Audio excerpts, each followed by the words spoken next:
Assalamualaikum warahmatullahi wabarakatuh. Waalaikumsalam.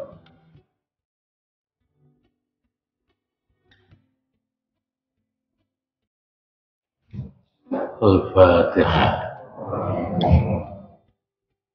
Alhamdulillahirrahmanirrahim.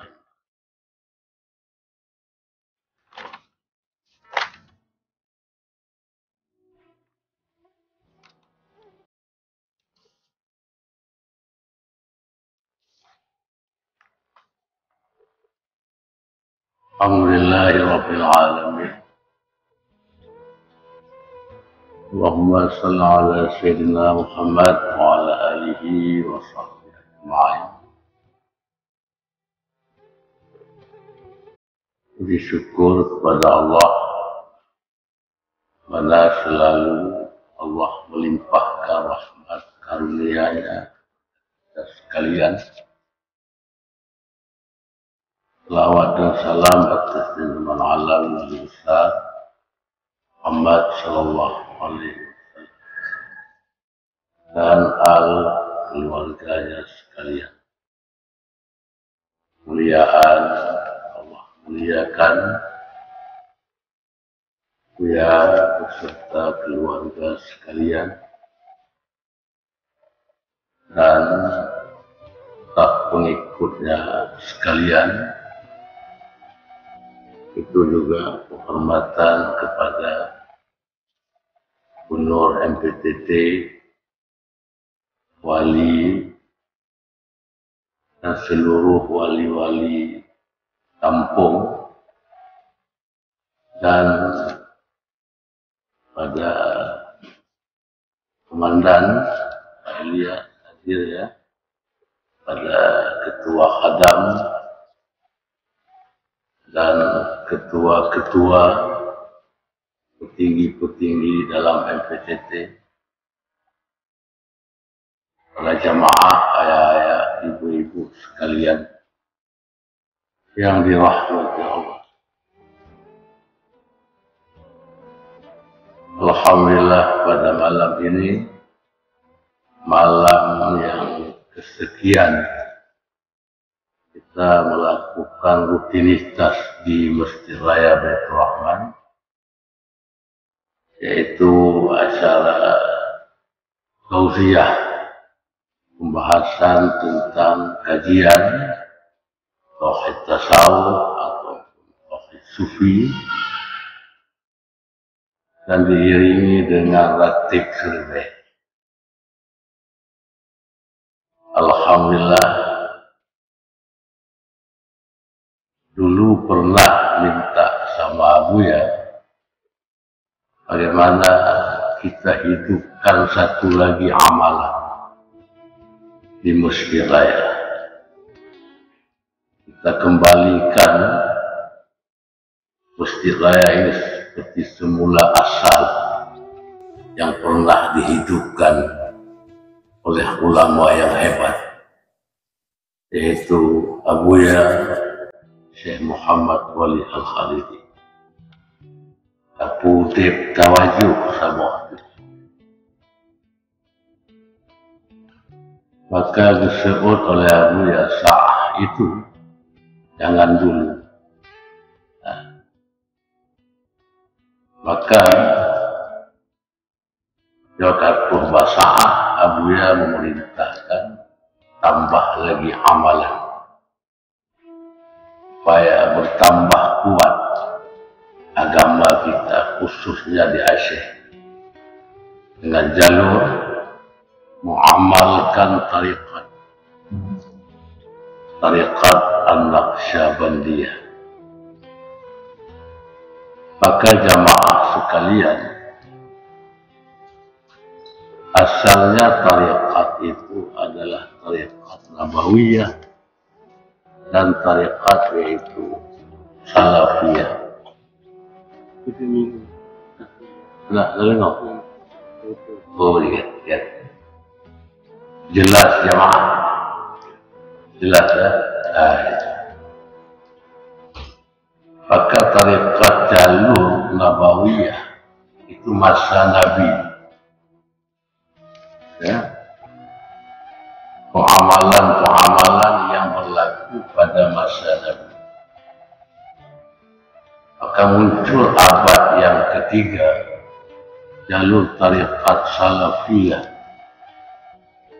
Maka lahirlah tariqat bermacam-macam di atas permukaan bumi ini.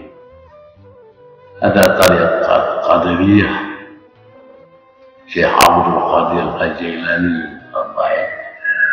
Ada tariqat Syakariyah, Syekh Abdul Rauf As-Singkili.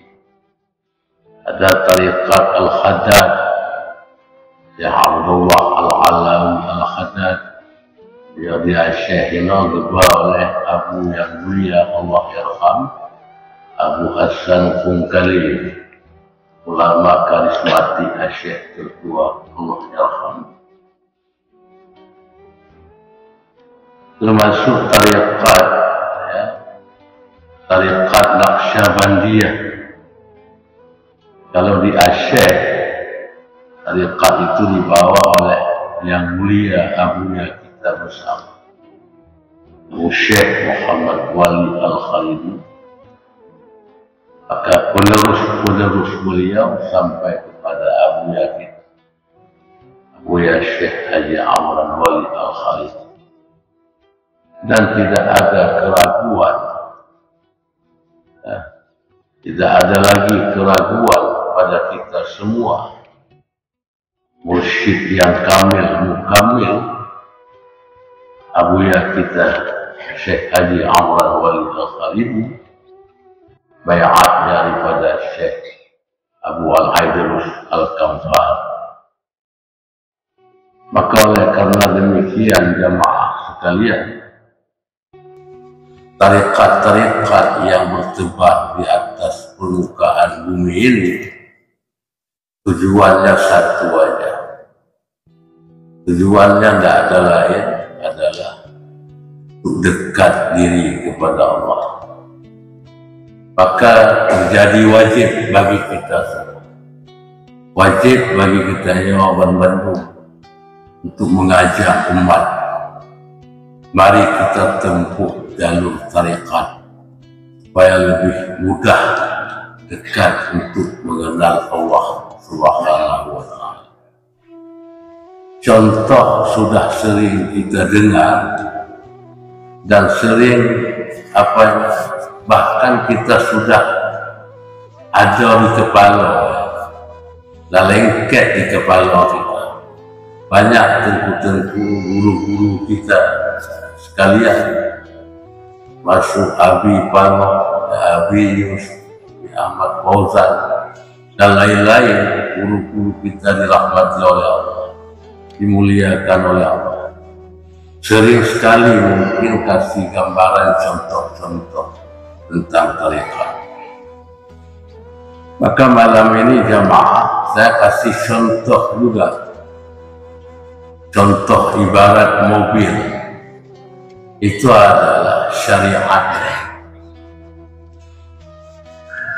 Maka yang kedua adalah jalan. Ada mobil, kita mesti tahu jalan yang kita bawa. Itulah tariqat. Sudah ada jalan kita untuk berjalan, maka perlu supir rumahnya dan supir haji silek-silek. Mesti betul-betul supir. Karena tujuan supir itu supaya jamaah di belakangnya, penumpang di belakangnya sampai ke tujuan.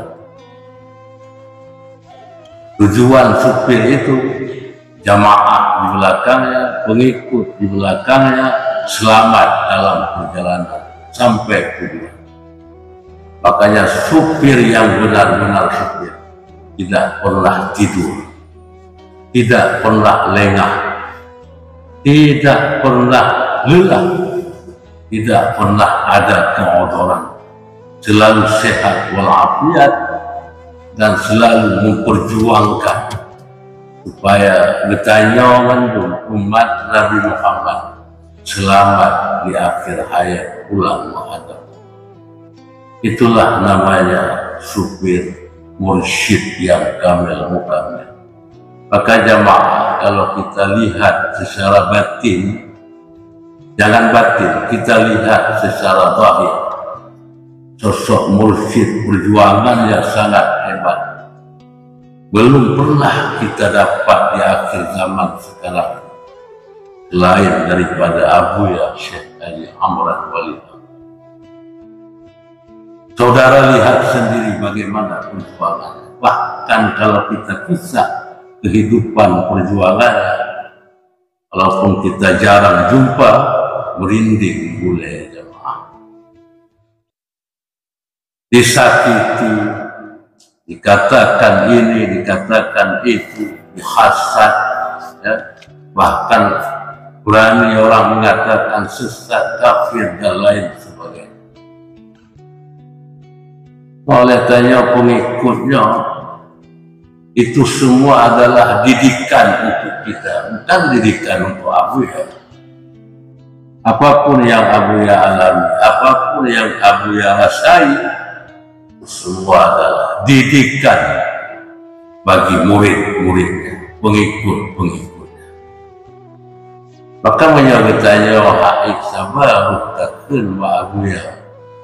Lagi sahabat berkata pada Nabi, ya Rasulullah, laginya menghadapi lihat, dizalimi, disakiti, dilempar dengan tai dan lain sebagainya.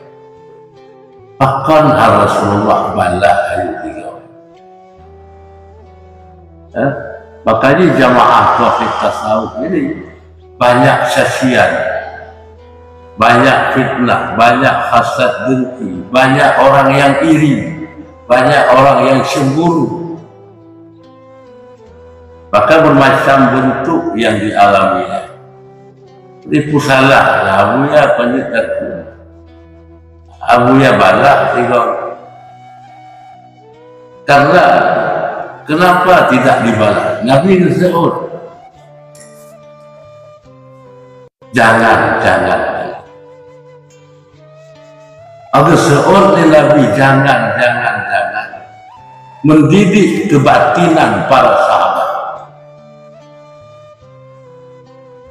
Ada seorang Abuya baik, jangan pernah melawan pada orang yang menzalimi kita. Itu sebagai batin ruh untuk mendidik murid-murid, pengikut-pengikut. Sabarkah? Iya. Redakah? Iya.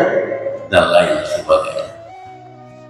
Banyak upaya dengan satu kalimat ansurul munahman, tapi tidak dibalas. Makanya senjata para wali Allah itu sangat ditahan. Jamaah yang dirahmati Allah, malam ini kalau tuan pihantam pernah ya, sekali-kali ya, maka kenal judul lah. Ini judul yang sangat berat. Sebenarnya kalau kita hayati makalah ini tidak berat juga, karena Abuya sering menjabarkan bahwa tauhid itu kan empat. Ada jalur tauhid yang i'tiqad, dalilnya la ilaha illallah. Ada tauhidnya zuhd, dalilnya wa huwa ma'akum aina ma kuntum.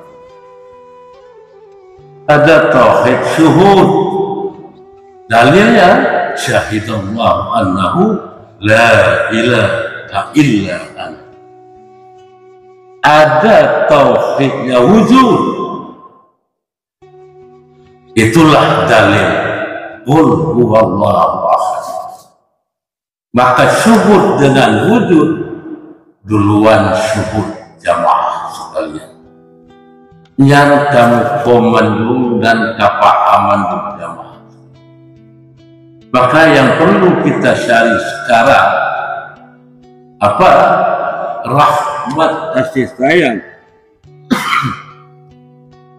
daripada mursyid, rahmat kasih sayang daripada orang yang dekat dengan Allah. Itu sangat perlu. Tetapi contoh pula supir itulah mursyid. Yang keempat adalah tujuan. Tujuan saudara kemana? Dari bandar Syekh Buddha motor akan menuju jalannya, ada supirnya, tujuan kemana? Medan. Itulah ma'rifat. Maka inti daripada ini mesti kita menempuh jalur ibadah yang model-model ibadah yang betul membawa kita untuk sampai ke tujuan. Maka ibadah jamaah sekalian, ada ibadah jalur ya, ritual. Ibadah ritual itu taklifnya pada hukum. Ibadah ritual itu takluknya hukum. Maka orang yang beribadah secara ritual, dia itu beban, dia itu berat. Jalur ibadah secara ritual ada juga jalurnya tauhid. Cuma setinggi-tinggi tauhid rububiyah dalam makna dia meyakini ada Allah, ada alam. Amin. Dia meyakini ada Allah itu dengan dalil ada alam. Kalau tidak ada alam, tidak ada Allah. Maka itu tauhid. Kalau kita sering belajar, itu tauhid tingkat akidah. Kalau guru yang dia hadapi itu terbeban dalam hidup, maka orang yang beribadah secara ritual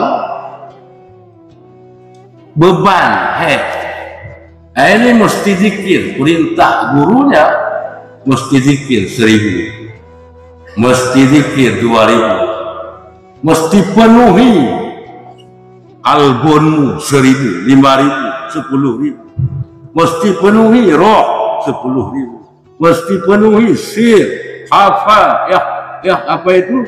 Ikhfa, khafi, penuhi semua zikir itu. Maka kalau dia tidak sanggup memenuhi zikir pada yang ditentukan oleh guru, terbeban. Akhirnya amalkan kulhu 1000 kali. Akhirnya amalkan sunat-sunat, mesti banyak sunat-sunat. Kalau tidak mau amalkan sunat-sunat ini tidak bisa dapat kelebihan. Ada bagaimana rezeki ya. Maka apa yang diijazahkan oleh gurunya itu menjadi beban baginya. Dan dia banyak terlihat kepada kelebihan amal. Maka kalau tingkat tauhid itu namanya tauhid akidah. Kalau pada istilah syariat, maka guru yang dia tuntut itu terbeban bagi kehidupannya. Makanya sampai kapan jamaah mau dalam kehidupan kita terbeban? Bahkan paling bahaya jamaah kalau kita beribadah secara ritual, di akhir hayat nanti beban besar akan datang. Mana beban? Termasuk wujud waham yang dia itu datang menyerang diri, terlihat kepada kelebihan amal, terlihat kepada kehebatan amal, terlihat kepada suksesnya amal, maka akan jadi beban besar bagi kehidupan. Di saat dia sakratul maut, payah untuk keluar kalimat la ilaha illallah. Kenapa? Dibeban batin. maka datang ayahnya, datang mamanya, datang kelebihan-kelebihan, datang uang, datang pangkat dan lain sebagainya. Maka naik tingkat ya, jangan lagi terhenti pada tingkat ibadah ritual. Tamasyiq lagi orang terhenti pada ibadah ritual itu ibadah dengan dalil. Kalau kita terhenti pada tingkatan dalil, Imam Ghazali pun menyatakan tidak akan pernah sampai kepada tujuan. Anda pernah akan sampai kepada tujuan. Dapat pindah-pindah, naik kita sekarang. Jadi ibadah spiritual. Maka ibadah spiritual itu adalah taklifnya adalah arif.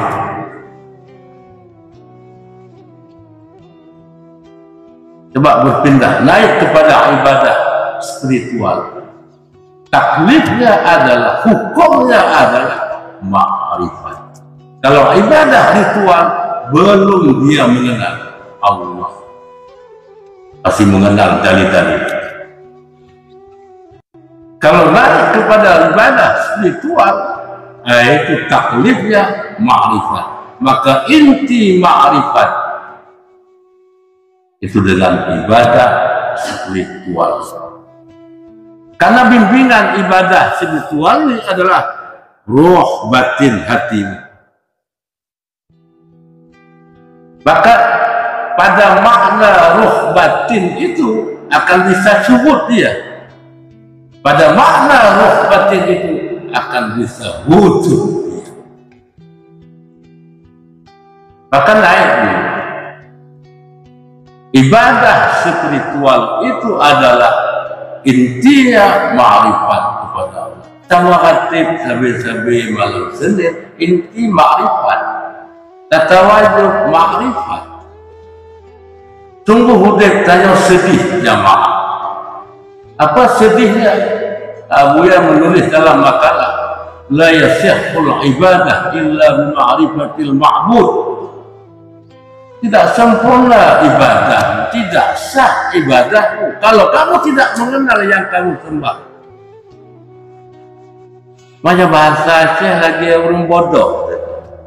Apa aja itu lemujak medan ya. Pukul. Pujak merumpok ngon, masama anda musau. Ku bodoh jago. Mana-mana tentu saya mau pergi ke Medan, mau jumpa kawan saya. Kawan kamu siapa? Tidak kenal, tinggal tidak tahu. Oke, boleh sehat. Dia menyembah Allah, tapi tidak kenal yang dia sembah. So Allah yang. Maka itu ulama tasawuf mengatakan tidak sah ibadah kalau kamu tidak mengenal hakikat siapa yang kamu sembah. Abuya gedidik tanya siapa? Urang malam. Tidak pernah berhenti dakwah Abuya, pengajian Abuya, supaya umat ini mengenal yang tak. Bahkan hanya payah-payah betul katanya. Wahdatul wujud, wahdatul syuhud. Jalan untuk lebih cepat mengenal.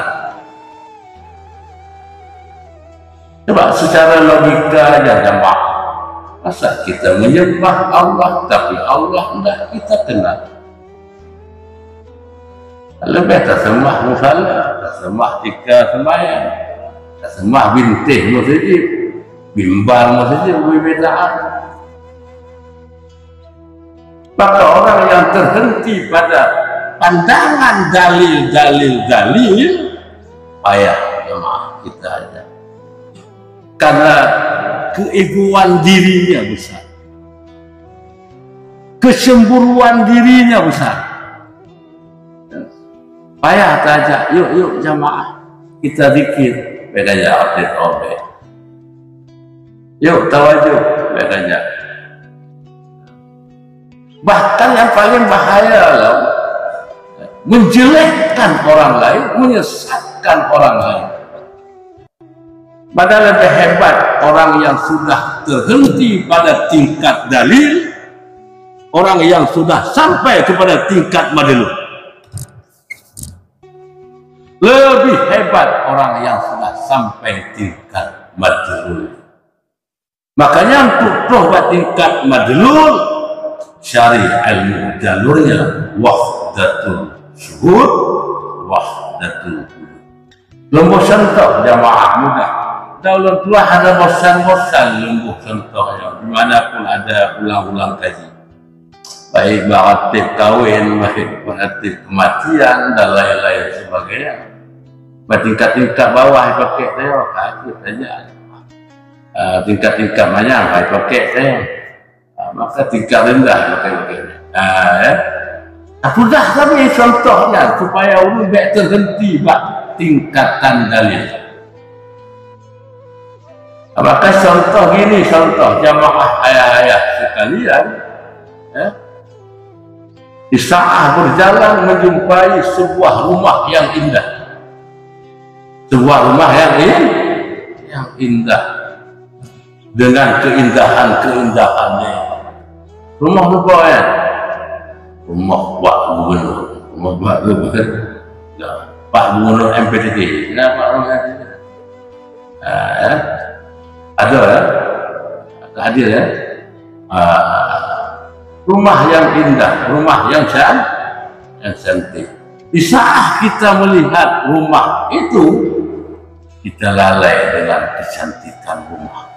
Kalian melihat rumah yang hebatnya, mewah saja, bertingkat lagi, ada set warna-warni dan lain. Pak Gubernur di depan pintu. Berdirilah Pak Gubernur, gedang Pak pintu.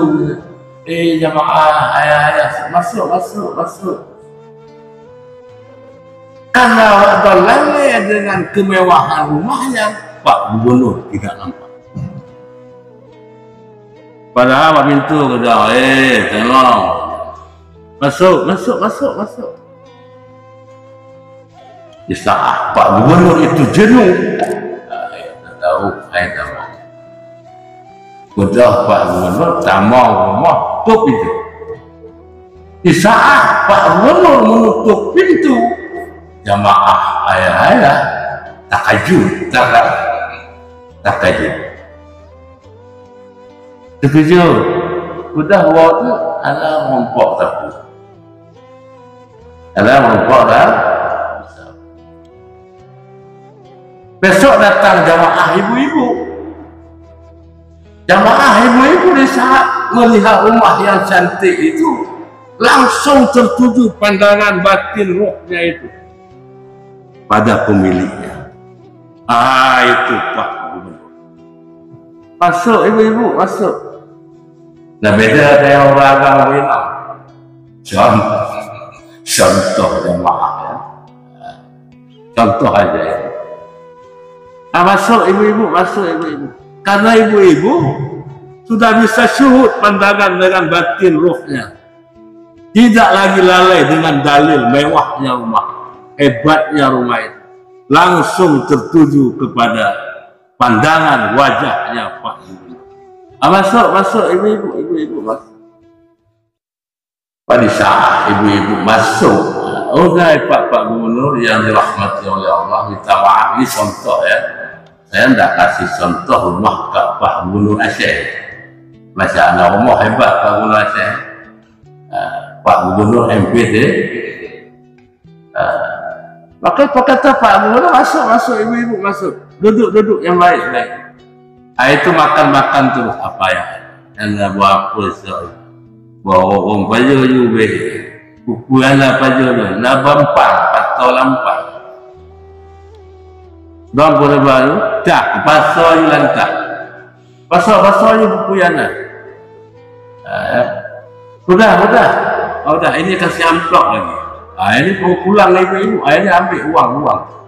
Tujuh pen, tujuh umur, tujuh lumpuh lepak ke mana? Subhanallah. Makanya orang yang sudah merasai zuhd di dalam batinnya bersama dengan pemilik rumah, belum dia berhajat, sudah dikasih. Maka kalau ibu-ibu berjalan sekalon wina jadi empang bertah ini pukul mompok kalau ayah-ayah di tengah jalan, ibu-ibu di mana tu? Oh, kami baru pulang Pak Gubernur. Itu dikasih Pak Gubernur. Iya, subhanallah. Kenapa kami tidak dikasih apa-apa? Jawab ibu-ibu, karena kaum ayah-ayah lalai asik dengan dalil. Kami sudah langsung tembus pada materi. Orang yang sudah tembus kepada melihat dengan batin ruh suhud dia kepada madluh, wa huwa ma'akum aina ma kuntum. Maka di saat itu yang dia saksikan, yang dia lihat dengan batin ruhnya, tidak ada lain, tidak ada rumah-rumah itu, tidak ada pemilik pengawal-pengawal, tidak ada pasukan-pasukan, langsung tertuju kepada Pak Gubernur. Maka belum mereka minta itu, sudah duluan dikasih oleh Pak Gubernur. Itulah gambaran makna syuhud yang diamalkan ya. Agak sulit kita bahas ini karena ini ilmu zuhud, rasa. Yang rasa itu tidak bisa kita ungkapkan, tidak bisa kita jelaskan. Rasa pribadi jamaah masing-masing. Jadi sampai kapan kita terhenti pada dalil, ayah-ayah sekalian? Makanya mulai tanya tengku sekalian, abu-abu, bahkan tingkatan abu-abu terhenti pada tingkatan dalil. Bahaya kan? Sangat bahaya. Salah satu bahayanya karam imannya di akhirat. Maka bahaya, salah satu bahayanya syirik batin. Salah satu bahayanya nafsunya hidup pandangan dunia. Kalau hilang poti abu-abu juga poti. Mungkin lihat baik ya.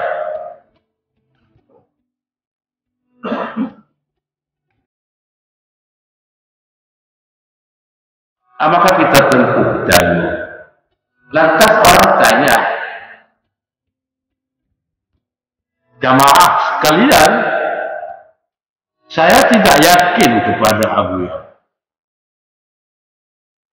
Sanggupkah beliau membawa sekalian umat menghadap kepada Allah? Orang yang sudah dekat dengan wali Allah, itu orang yang sudah dekat dengan Allah, wali Allah, gampang saja jamaah. Coba baca riwayat dalam kitab Iqadul Imam. Bagaimana mursyid itu membawa umatnya, mudah sekali. Maka saya kasih contoh juga sebagai gambaran contoh dalam kitab Iqadul Imam. Akibat contoh, mursyid yang kamil itu tamsilan contoh pelayan. Yang umpama lentuan pelayan jamaah. Mursyid yang kamil itu, ini contoh dalam kitab Iqadul Imam. Bukan rekayasa kepala saya. Dalam contoh dalam kitab. Maka umpama mursyid yang kamil, saya kasih contoh saya aja Pak. Jamaah sekalian, ini saya mau menghadap Pak Gubernur ini. Saya mau menghadap Pak Gubernur. Jamaah sekalian, ayah-ayah, ibu-ibu, pesan apa? Ada pesan apa? Pak Komandan punya pesan. Tulis ini. Pak Komandan, lu menghadap Pak Gubernur. Pak Gubernur wali lah nyemet wadahnya ke wali. Bapak mana? Foto Fortuner. Ya. Tulis semua, tulis. Nah, ini kertas saya ini, kasih masuk semua yang tulisan itu. Nah, ibu tulis buku lagi. Minta terus ajak apapun tulis semua, kasih masuk dalam tas saya. Saya mau menghadap Pak Gubernur.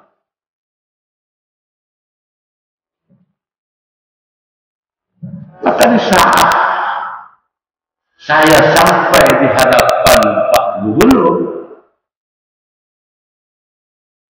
karena pancaran cahaya kehebatan Pak Gubernur itu tembus di dalam batin saya, dia tidak bisa menguasai diri. Hingga rasa itu memenuhi jiwa saya. Nah, itu saya tidak sanggup. Insanduk, ke Pak Gubernur, insanduk. Detik aman dah.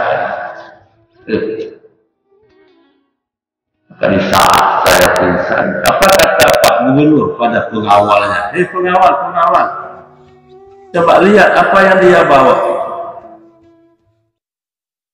Bakal oleh pengawalan yang penuh permintaan wakon.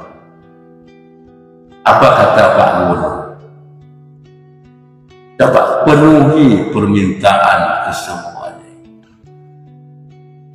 Jika saya tengok duduk rumah kato rezeki, kato modal, Pak Gubernur, kato pulang, Pak Gubernur kaya.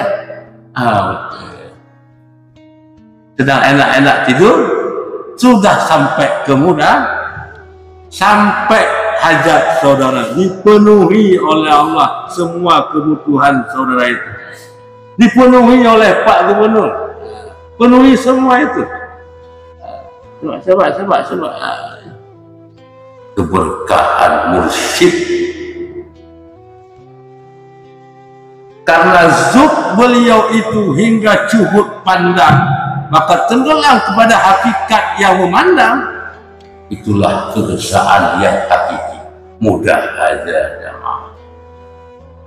Maka para orang wali Allah itu yang dekat dengan Allah, sekali dia mengatakan Allah, lebur dosa semua hamba, lebur dosa semua jamaah.